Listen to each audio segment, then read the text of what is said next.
Quelques bonhommes en bois affublés d'un dossard, à une semaine de la tranche jurassienne, voilà bien les seuls signes visibles à Mout. Certes, la météo trop douce et la pluie qui tombe ne conduisent pas à l'optimisme. Mais ici, tout le monde tient à une arrivée à Mout, en particulier les commerçants.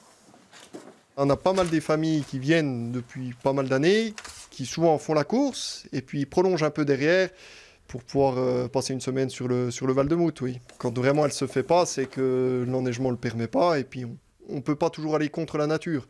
Une opinion qui n'est pas partagée par tous. Depuis une semaine, 2 commerçants ont initié une pétition. Déjà 200 signatures pour réclamer une arrivée à Mout et non pas à Chaux-Neuve, comme ce fut le cas l'an dernier. Là, cette année, les conditions sont bonnes et la tranche jus doit arriver à Mout, pas ailleurs. On a l'impression qu'on a abandonné, il n'y a aucune communication. Les années précédentes, on avait des affiches, on nous amenait des affiches, on nous amenait des flyers pour les inscriptions. Mais là, depuis quelques années, on n'a plus rien.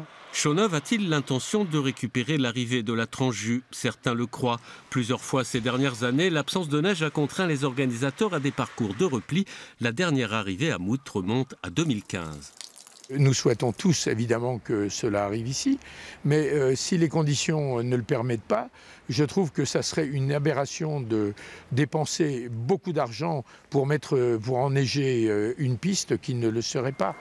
Mout, victime du réchauffement climatique, alors que l'expression était encore inconnue, la première édition de la tranche jus en 1979 avait dû être annulée, faute de neige. 40 ans plus tard, l'épreuve aura bien lieu et selon les dernières prévisions, l'arrivée devrait être jugée à Mout.